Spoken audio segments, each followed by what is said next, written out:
И здравей, дами и господа, аз съм Васко и добре дошли в днешното видео. Днес съм тук с една много готина класация, която ще е малко по-дълга от обичайните, тъй като ще ви представя топ 15 най-странни училища по света. Къде ми дойде идеята за тази класация, не питайте, и аз не знам откъде ми дойде, но въпросът е, че я намерих, попаднах на нея и сега ще ви я покажа. Но преди тя да е започнала, цъкнете лайк бутона, абонирайте се за канала и ме последвайте в Instagram. Най-важното е там да съберем много фолуари, за аз да си храна егото и да се чувствам добре и щастлив. Тъй, че, за да съм щастлив и да не съм толкова асоциален и да мога да си намеря приятел и приятелка, моля ви се, последвайте ме в Instagram, защото съм много депресиран. Както и да избегнем депресираната част, да избегнем от това, че е 12 часа посред нощ, да избегнем от това, че не знам по каква причина реших да снимам видеото сега. Но е време да започнем и с топ 15 най-странни училища по света. Всички ученици, честити грипни там, каквото имате, нямате, здраве да е, живи и здраве и приятно гледане. Се забравих да ви кажа, но искам долу в коментарите да напишете вие в кое училище бихте искали да учите поне за една година. Така че искам да чуя вашите предположения долу в коментарите и вие какво по-точно искате от вашето училище, примерно да се промени в него. Също напишете долу в коментарите, за да има аз какво да си чета. Номер 15. Плаващо училище Макоко Лагос, Нигерия. Разположено е в крайбрежния район на Африка. Този необичаен плавателен съд има капацитет да поддържа до 100 деца и то безопасно дори и в екстремни климатични условия. Номер 14. Училище в Куб, Копенхаген, Дания. Това училище е една гигантска класна стая с над 1100 гимназисти. Уроците се провеждат в един просторен стъклен куб, наречен физкултурен салон. Отвореното пространство е разделено на отделни участъци от барабани с удобни места за сядане, които трябва да насърчават гъвкавостта на учениците и творческото мислене. Номер 13. Едно училище с индивидуален подход към учениците, Австралия. Необичайният ярък дизайн на екстериора, стратегията на преподаване, приета от това училище, също е далеч от традиционното. Всички ученици тук имат свой собствен индивидуален план за учене, който лесно може да се регулира от учители и родители. Децата също имат право да направят своите предложения за подобряване на учебния процес и да го направят по-интересен. И още една отличителна черта на това училище. Всички класове тук се провеждат в малки групи. Номер 12. Училище в реалния свят, Род Айланд, САЩ. От самото начало учениците се учат на това, което те наистина харесват, с цел да се помогне на тинейджерите да намерят и упражняват професионално страстите си. Учениците са сдвоени с ментори, които работят в отделни области. Това означава, че се обучават само на това, с което те наистина ще се занимават в бъдещата им кариера. Тази стратегия на учене в момента е приета от 55 училища в цялата страна. Номер 11. Училището, което прилича на офис, Охайо, САЩ.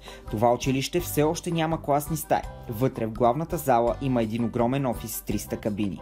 По един за всеки ученик. Всеки ученик има свой собствен компютър, който ги води през техния индивидуален план за учене. Те се учат сами, а ако имат въпроси, могат да се обърнат към инструктори за помощ. Училището е отворено за всички ученици от 3 до 12 клас. Номер 10. В училище, където децата се обучават на опасни неща, Сан Франциско, Калифорния. Учителите в това училище са взели някои от най-опасните неща, които родителите казват на децата си да не правят и правят цялата учебна програма от тях. Децата имат право да замърсяват, да играят с огън, разглобяват домакински уреди, както и да рисуват картини. И всичко това в един и същ ден. Тази стратегия позволява на учениците да са автори на тяхното обучение. Номер 9. Училище Два пола, Стокхолм, Швеция. Образователната програма в това училище се основава на принципа на пълна равнопоставеност между учениците. Учителите тук избягват да използват местоимения той и тя. Вместо това децата са или наричани с първите им имена, или те. Системата има за цел да се борят с стереотипите, дадени на хора, които могат да се чувстват различни от другите. Този подход също допринася за повишаване на психичното здраве на децата. Номер 8. Най-яркото начално училище, Стокхолм, Швеция. Вместо традиционните библиотеки, това оригинално училище разполага с множество учебни коридори, като имат отделни помещения за медийни изяви в рамките на учебната програма. Има и райони за тихо индивидуално обучение и проекти на малки групи. Освен това, всички учебни коридори имат Wi-Fi достъп в цялата сграда с цел да се насърчава сътрудничеството между ученици и преподаватели. Номер 7. Училище на Силиконовата долина, Сан-Франциско, Калифорния. Това училище няма нищо общо с принципите на традиционния подход на преподаване. Стратегията на обучение има за цел да накара децата да мислят гъвкаво и да подобрят технологичните умения на децата. Децата се обучават на iPad, попълват плейлисти на дейности и учат 3D моделиране на софтуер за проектиране на къщички. В училището се обучават деца от възраст 4 до 14. Номер 6. Училище Стив Джобс, Амстердам, Холандия. Това училище е противник на безличния подход, в която всички ученици се третират по един и същ начин. Според тях всеки ученик трябва да има свой собствен индивидуален план, който взема предвид техните таланти, умения и интереси. Този план се преценява и оценява на всеки 6 седмици от детето, неговите или нейните родители и от треньора. Училището е отворено за ученици от 4 до 12 годишна възраст. Номер 5. Училището, което насърчава състрадание и творчество. Ню Йорк, САЩ. Основателите на тази образователна институция смятат, че училището трябва да бъде по-скоро като детска площадка. Според тях, това насърчава учениците да отделят повече време за учене. Децата в класовете от 2 до 8 обсъждат начини за подобряване на рециклирането, създаване на 3D модели на Ню Йорк и правят много други забавни неща, които развиват любопитството на децата. Номер 4. В училището, където децата се учат на планини и пещери, Стокхолм, Швеция. Малко вероятно е да доскучее на децата в това училище, защото благодарение на опитни дизайнери то прилича повече на един магически свят, където децата могат да си мащабират планина, патица, в пещера и част от дърво. Вие няма да намерите класни стаи тук. Цялата сграда е едно огромно отворено пространство. Учениците използват компютри, за да изпълняват своите задачи, а плана за обучение включва музика, танци и изкуство. Номер 3. Училище без предмети, Торонто, Канада. Това училище, където учениците се третират наравно с учителите. Възпитателите тук са наблюдатели, които могат само да съветват учениците, но не и да ги принуждават.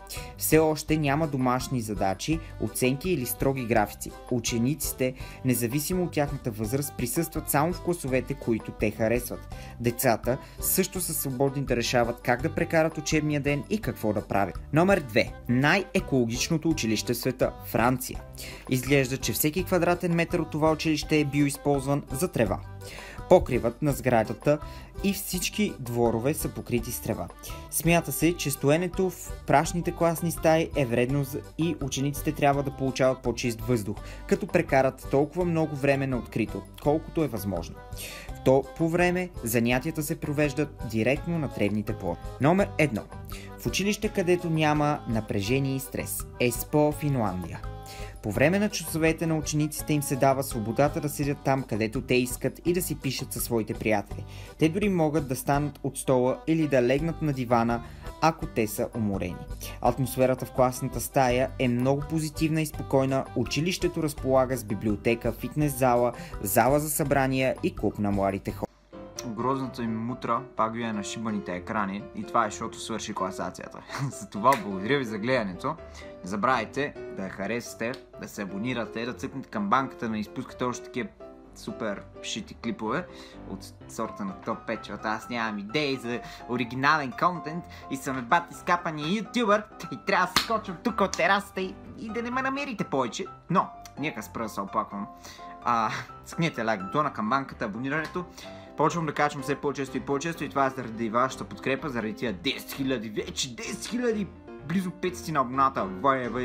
Вие направо ги убивате, вие го смазвате този бутон червения. Благодаря ви. Да, Инстаграм, естествено ще го рекламирам пак, защото съм... Тайка съм аз, какво да съм, брат, пак ще го рекламирам след това. И трябват ми някакви нови идеи за нов тип контент и нов тип клипове, така че трябва да ги измисля и да ми дойде музата да направи нещо по-адекватно в този канал, отколкото само тия глупости тук. Тъй, че може да очаквате някакъв по-различен контент за в бъдеще. И Тъй хора, ще се видим, когато се видиме. Благодаря, че харесахте това видео и да, общо взето ще се видим следващото.